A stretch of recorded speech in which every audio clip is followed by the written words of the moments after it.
అందరికీ నమస్తే అండి. ఇప్పుడు మన వీడియో ఏమంటే మన ఆశ్రమంలో పొద్దున టిఫిన్ ఏమి అనేది ఈరోజు మన మినీ లాగ్ అనమాట. అదేవిధంగా మీరు మీ విలువైన సమయాన్ని కేటాయించి వీడియో చివరి వరకు చూసి వీడియో కనుక మీకు నచ్చినట్లయితే మనస్ఫూర్తిగా లైక్ చేస్తే చాలా సంతోషం అబ్బా. ఇక్కడైతే మన వాళ్ళందరూ కాదు, కొంతమంది మాత్రం ఈ విధంగా చపాతీలు తీరుతున్నారు. కొంతమంది చపాతీలు ఇక్కడ నుండి ఆశ్రమం నుండి వంటగదికి తీసుకెళ్తున్నారు.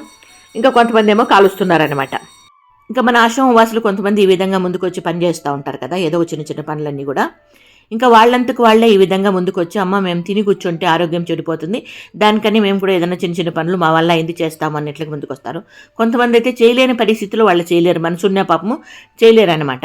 కొంతమందికి చేసే ఓపిక ఉన్నా కూడా చేసే మనస్తత్వం ఉండదు కాబట్టి వాళ్ళు చేయరు అనమాట. ఆ రకంగా రకరకాలుగా ఉంటారనమాట మన ఆశ్రమవాసులు. ఇంకా ఎవరిని కూడా మీరు చేయండి అని చెప్పను, ఎవరైతే చేయకపోలేదో వాళ్ళు చేయలేదు అని ఎందుకు చేయలేదు అని అడగను, ఆ రకంగా ఉంటుంది.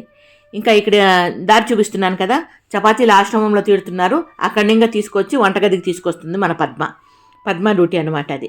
ఇంకా మన ఆశ్రమంలో ఒక్కొక్క బిల్డింగ్కి ఒక్కొక్క పేరు ఉంటుందన్నమాట.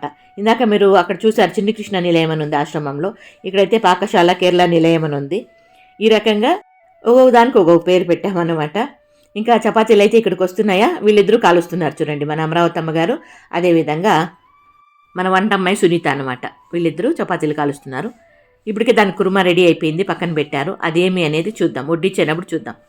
అన్ని పనులు ఆశ్రమవాసులే చేస్తారనుకోవద్దండి, మన పని వాళ్ళు కూడా చాలామంది ఉన్నారు.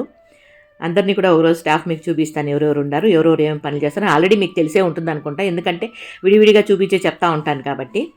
కాకపోతే ఇప్పుడు స్టాఫ్ అయితే మారారు, కొత్త వాళ్ళు వచ్చారు చాలా వరకు. వాళ్ళందరూ కూడా మీకు ఇప్పటికే పరిచయమే. కొత్త వాళ్ళు ఎందుకు వచ్చారు అనేది కూడా మీకు తెలియజేశాను. విమలా ఎందుకు రాలేదు, విమలా ప్లేస్లో ఈ అమ్మాయి ఎందుకు వచ్చింది, ఇవన్నీ కూడా మీకు తెలియజేశాను. ఇదిగోండి ఇక్కడే ఇద్దరు కనపడుతున్నారు, వడ్డిస్తున్నారు కదా, సునీత పద్మ అంటే ఆశ్రమవాసి పద్మ కాదు, మన ఆశ్రమంలో పనిచేసేదానికి ఉన్నారు. వాళ్ళ ఫ్యామిలీ మొత్తం ఇక్కడే ఉన్నారు, భార్య భర్తలు, వాళ్ళ పాప అందరూ కూడా ఇక్కడే ఉంటారనమాట. వాళ్ళ పాప కాలేజీకి పోతుంది, వీళ్ళిద్దరైతే ఇట్లా పనులు చేసుకుంటారు. ఇంక ఇక్కడ చపాతీకి కుర్మా ఏం చేశారనుకుంటున్నారు కదా, మీల్ మేకరు ఉల్లిగడ్డ వేసి కుర్మా చేశారండి. చాలా టేస్టీగా కుదిరింది, చాలా బాగుంది. ఇదండి ఇప్పుడు మన టిఫిన్ సెక్షను. ఇంకా చపాతీలు కానీ పూరీలు కానీ దోశలు కానీ ఇట్లాంటివి చేసినప్పుడు టైం చాలా వరకు తీసుకుంటుంది అనమాట. కొంచెం కష్టంతో కూడిన పని కూడా కదా, కాకపోతే జనాభా ఎక్కువ ఉన్నారు కాబట్టి తలా ఒక పని సపోర్ట్ చేస్తారు కాబట్టి తొందరగానే అయిపోతుంది, ఆ కష్టం తెలియకుండా అయిపోతుంది.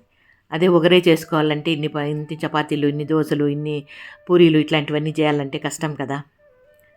కాకపోతే ఎంత కష్టపడతామో అంత ఇష్టంగా తింటాం అందరూ కూడా. ఆశ్రమవాసులంటే ఇంతే కదండి, ఇంకా కొంతమంది ఉంటారు, వాళ్ళు రాలేని పక్షాన లోపల ఉంటారనమాట. అలాంటి వాళ్ళకి అక్కడే తీసుకెళ్ళి ఇచ్చేస్తాము. ఇది ఇప్పుడు మన చిన్న వీడియో నచ్చితే లైక్ చేయండి. ఓకేనా, థ్యాంక్ యూ.